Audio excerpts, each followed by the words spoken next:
امریکی سیاستدان یا سرکاری افسران کے قتل کی مبینہ سازش کے الزام میں امریکہ میں پاکستانی شہری آصف مرچنٹ پر فرد جرم عائد۔ عدالتی دستاویز کے مطابق 46 سالہ آصف مرچنٹ ایران میں وقت گزارنے کے بعد پاکستان سے امریکہ آیا تھا تاکہ سازش پر عمل کے لیے لوگ بھرتی کر سکے۔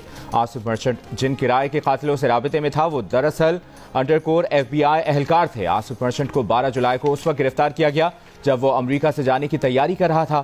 آصف مرچنٹ کراچی میں بینکنگ کے شعبے سے وابستہ ہے۔ آصف مرچنٹ کا ٹرمپ پر قاتلانہ حملے سے کوئی تعلق نہیں۔ ترجمان white house Karine Jain pair کی وضاحت۔ امریکی محکمہ انصاف کے مطابق آصف مرچنٹ نے بتایا کہ وہ کراچی میں پیدا ہوا، اس کے پاکستان کے علاوہ ایران میں بھی بیوی بچے ہیں۔ وہ کئی بار ایران، شام اور عراق جا چکا۔ اس کے منصوبے کے 3 حصے تھے: ہدف کے گھر سے USB ڈرائیوز چوری کرنا، احتجاج کی منصوبہ بندی اور کسی سیاستدان یا سرکاری اہلکار کو قتل کرنا۔ امریکہ میں آصف مرچنٹ کی گرفتاری پر ترجمان دفتر خارجہ ممتاز زہرا بلوچ نے کہا ہے کہ میڈیا رپورٹس دیکھی ہیں، امریکہ حکام کے ساتھ رابطے میں ہیں، مزید تفصیلات کا انتظار کر رہے ہیں۔ امریکی عہدیداروں نے کہا کہ معاملے کی تحقیقات جاری ہے، باضابطہ رد عمل دینے سے پہلے آصف مرچنٹ کے ماضی سے متعلق معلومات کی توثیق چاہتے ہیں۔ IMF کے ایگزیکٹو بورڈ اجلاس سے $7 ارب قرض پروگرام کی منظوری کے لیے پیش رفت۔ وزیر خزانہ محمد اورنگزیب نے کہا کہ چین، سعودی عرب اور UAE سے قرض کی مدت میں توسیع کی یقین دہانی حاصل کر لی ہے۔ رول اوور 3 سال کے لیے ہوگا لیکن ہر سال نئے سرے سے کیا جائے گا۔ چین، سعودی عرب اور UAE کے یقین دہانی سے متعلق IMF کو آگاہ کر دیا گیا۔ IMF کے ایگزیکٹو بورڈ کا اجلاس رواں ماہ کے آخر میں متوقع ہے۔ IMF بورڈ پاکستان کے لیے 37 ماہ پر محیط $7 ارب کے قرض پروگرام کی حتمی منظوری دے گا۔ حکومت پاکستان اور عوام بنگلہ دیشی عوام کے ساتھ کھڑے ہیں۔ بنگلہ دیش کی صورتحال پر حکومت پاکستان کا پہلا باضابطہ بیان سامنے آ گیا۔ ترجمان دفتر خارجہ کا کہنا ہے کہ امید ہے بنگلہ دیش میں حالات پرامن اور تیزی سے معمول پر آئیں۔ یقین ہے بنگلہ دیشی عوام کا جذبہ اور اتحاد انہیں ہم آہنگ مستقبل کی طرف لے جائے گا۔ بنگلہ دیش میں زندگی معمول پر آنے لگی۔ ڈھاکہ میں تعلیمی ادارے دوبارہ کھل گئے، سڑکوں پر ٹریفک رواں دواں۔ گزشتہ روز پارلیمنٹ کی تحلیل کے بعد ڈاکٹر محمد یونس کی سربراہی میں بنگلہ دیش کی عبوری حکومت کے اراکین کو آج حتمی شکل دیے جانے کا امکان۔ عبوری حکومت کا چارج سنبھالنے کے فوراً بعد انتخابات متوقع۔ طبی معائنے کے بعد پروفیسر محمد یونس کل پیرس سے ڈھاکہ پہنچیں گے۔ بھارتی میڈیا سے گفتگو میں پروفیسر محمد یونس نے کہا کہ بھارت کے بنگلہ دیش کے غلط لوگوں کے ساتھ اچھے تعلقات ہیں۔ براہ کرم بھارت اپنی خارجہ پالیسی پر نظر ثانی کرے۔ اپوزیشن لیڈر خالدہ ضیاء کو رہا کر دیا گیا۔ سابق وزیر اعظم شیخ حسینہ کے اگلے کچھ دنوں تک بھارت سے باہر جانے کا امکان نہیں۔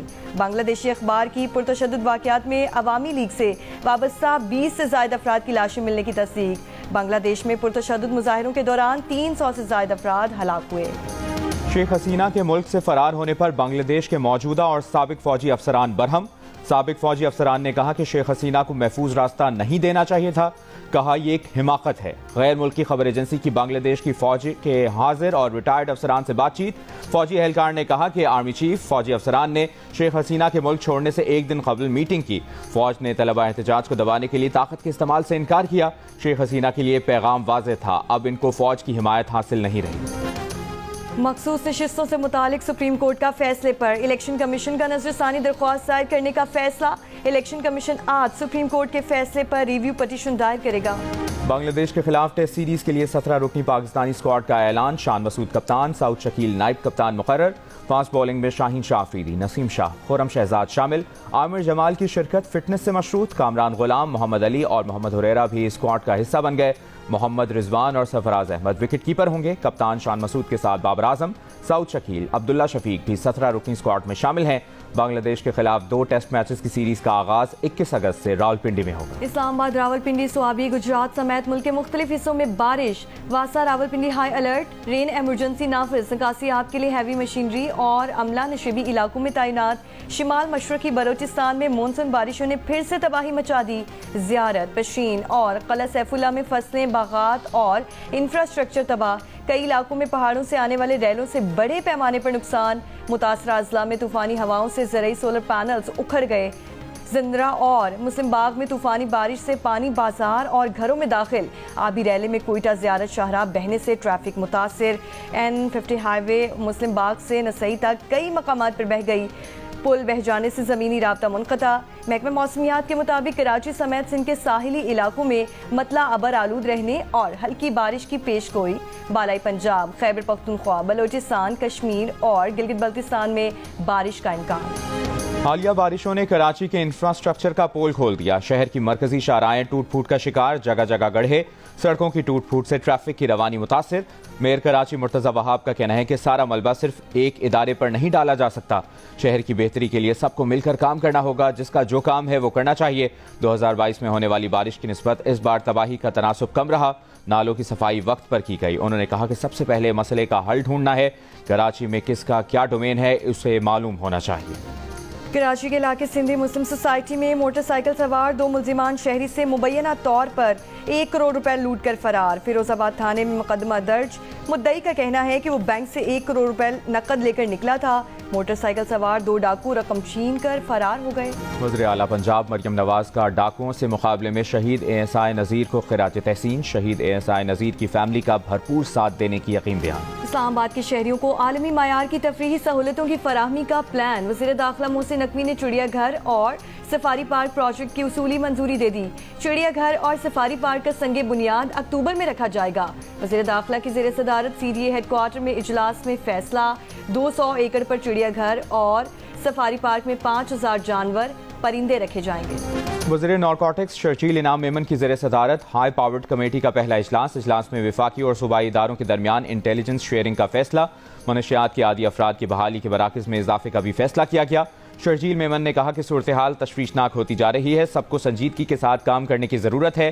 तालीमी इदारों में बच्चों की ड्रग टेस्टिंग करने जा रहे हैं। किसी भी बच्चे का टेस्ट मुस्बत आने की सूरत में सिर्फ उसके वालिदैन को मुतला किया जाएगा। बच्चे से पूछा जाएगा कि उसको मनशियात किसने फराहम की। मनशियात के घिनौने कारोबार में मुलविस अफराद कितने ही बाअसर और ताकतवर क्यों ना हो, सबके खिलाफ बिला तफरीक कार्रवाई होगी। जद्दा में OIC वज़ीर ख़ारजा इजलास आज होगा। इजलास में शिरकत के लिए वज़ीर ख़ारजा इसहाक डार सऊदी अरब पहुँच गए। इस्माइल हनिया का कत्ल और ईरान की खुद मुख्तारी के खिलाफ इजरायली जारहियत इजलास के एजेंडे में शामिल। बिजली के बिल्स में इजाफी टैक्सेस और महंगाई के खिलाफ जमात इस्लामी का रावलपिंडी के लियाकत बाग में धरना 13वें रोज भी जारी। हुकूमती टीम और जमात इस्लामी के दरमियान मुज़ाकरात का चौथा दौर आज होगा। कराची में गवर्नर हाउस के बाहर 5 दिन से जारी धरने में अमीर जमात इस्लामी कराची मुनम जफर ने कहा कि इस वक्त सबसे बड़ा मसला महंगी बिजली है। भारी बिल भरने के बाद भी 12 से 18 घंटे की लोड शेडिंग है। 2005 से के इलेक्ट्रिक ने बिजली पैदावार में इजाफा नहीं किया। उन्होंने मुतालबा किया कि के इलेक्ट्रिक का फॉरेंसिक ऑडिट और लाइसेंस मंसूख किया जाए। सस्ती बिजली फराहम और लोड शेडिंग का खात्मा किया जाए। गवादर के मेरीन ड्राइव समेत बलोचिस्तान के मुख्तलिफ शहरों में धरने जारी। जिला इंतजामिया के मुताबिक गवादर में सूरत हाल बेहतरी की जानिब गामजिन है। शहर के तिजारती मराकज खुले और कारोबारी सरगर्मियां बहाल हैं। चंद मकामात पर बलोच यकजहती कमेटी के हामियों ने धरना दिया हुआ है। वज़ीर दाखिला बलोचिस्तान मीर ज़ियाउल आंगू ने कहा है कि बैरून मुल्क बैठे लोगों को बलोचिस्तान के हुकूक से कोई सरोकार नहीं। आवाम गैर मुल्की एजेंट्स को मुस्तरद करके सूबे की तरक्की में अपना हिस्सा डालें। अमरीकी डेमोक्रेट सदारती उम्मीदवार कैमला हैरिस ने गवर्नर मिनेसोटा को नायब सदर के लिए चुन लिया। कैमला हैरिस ने फिलाडेल्फिया रैली में टिम वॉल्स को नायब सदर बनाने का बाज़ाब्ता ऐलान किया। टिम वॉल्स ने कहा कि कैमला हैरिस अमेरिका की अगली सदर होंगी। टिम वॉल्स अपनी जीत के लिए पुरुमीद। पेरिस ओलंपिक्स में अरशद नदीम ने पाकिस्तान के लिए मेडल की उम्मीदें रोशन कर दी। जेवलिन थ्रो के क्वालिफाइंग राउंड की पहली बारी में ही 86.59 मीटर दूर थ्रो करके फाइनल राउंड के लिए क्वालिफाई किया। जेवलिन थ्रो इवेंट के टॉप 5 में भारत के नीरज चोपड़ा, ग्रेनेडा के और जर्मनी के और केन्या के एथलीट भी शामिल। इवेंट का फाइनल राउंड जुमेरात को पाकिस्तानी वक्त के मुताबिक रात 11:30 बजे शुरू होगा। पेरिस ओलंपिक्स के जेवलिन थ्रो मुकाबले के फाइनल में पहुंचने के बाद जियो न्यूज से खुसूसी गुफ्तगू में ओलंपियन अरशद नदीम ने पूरी कौम का शुक्रिया अदा किया और दरख्वास्त की कि फाइनल में भी उनकी कामयाबी के लिए भी दुआ करें कि वो पाकिस्तान के लिए गोल्ड मेडल जीत सकें। हर दिल की आवाज, हर लब पर दुआएं और नेक तमन्नाएं कि अरशद नदीम पेरिस में सब्ज़ हिलाली परचम बुलंद करें। अरशद की वालिदा, भाई और खानदान के हर फर्द के साथ मुल्क के स्टार्स और पूरी कौम दुआगो है कि अरशद नदीम ओलंपिक्स के जेवलिन थ्रो मुकाबले में तलाई तमगा जीतें। शाहिद आफरीदी, शाहीन शाह आफरीदी, कामरान अकमल, आबिद अली, एहसामुल हक, अदाकार फहद मुस्तफ़ा, साजिद हसन, फाखिर, हॉकी खिलाड़ी इमरान भट्ट, शकील अब्बासी, माहूर शहजाद और मेयर कराची मुर्तज़ा वहाब समेत कई सितारों की जानिब से अरशद नदीम के लिए नेक तमन्नाओं का इजहार। पेरिस ओलंपिक्स की 50 kg क्लास के फाइनल के लिए क्वालिफाई करने वाली भारतीय रेसलर विनेश फोगाट ओवरवेट होने की वजह से नाअहल करार दे दी गई। विनेश फोगाट का वजन चंद ग्राम ज्यादा निकला, इसीलिए वो गोल्ड मेडल मैच में शिरकत नहीं कर सकेंगी। विनेश फोगाट ने गुज़श्ता रोज दिफाई चैंपियन जापान की यूई सोसाकी को शिकस्त दी थी। क्यूबन रेसलर माइन लोपेज ने पेरिस ओलंपिक्स में नई तारीख रकम कर दी। मुसलसल 5 ओलंपिक एडिशंस में एक ही इवेंट के गोल्ड मेडल जीतने वाले पहले एथलीट बन गए। पेरिस ओलंपिक्स के विमेन बॉक्सिंग की 66 किलो कैटेगरी में अलजायर की ईमान खलीफ कामयाब। सेमीफाइनल में ईमान खलीफ ने थाई बॉक्सर को पॉइंट्स की बुनियाद पर शिकस्त दे दी। ईमान खलीफ ने 5-0 से कामयाबी अपने नाम की। दिल का रिश्ता ऐप ने एक और संगे मील तय कर लिया। सार्फिन की तादाद 40 लाख हो गई। 2 बरस की कलील मुद्दत में बर्क रफ्तारी के साथ पाकिस्तान की नंबर 1 ऐप होने का एजाज हासिल कर लिया। दिल का रिश्ता पर सार्फिन की तादाद में 400 गुना इजाफा देखने में आया है। 40 लाख सार्फिन इस ऐप की बढ़ती मकबूलियत का मुंह बोलता सबूत है।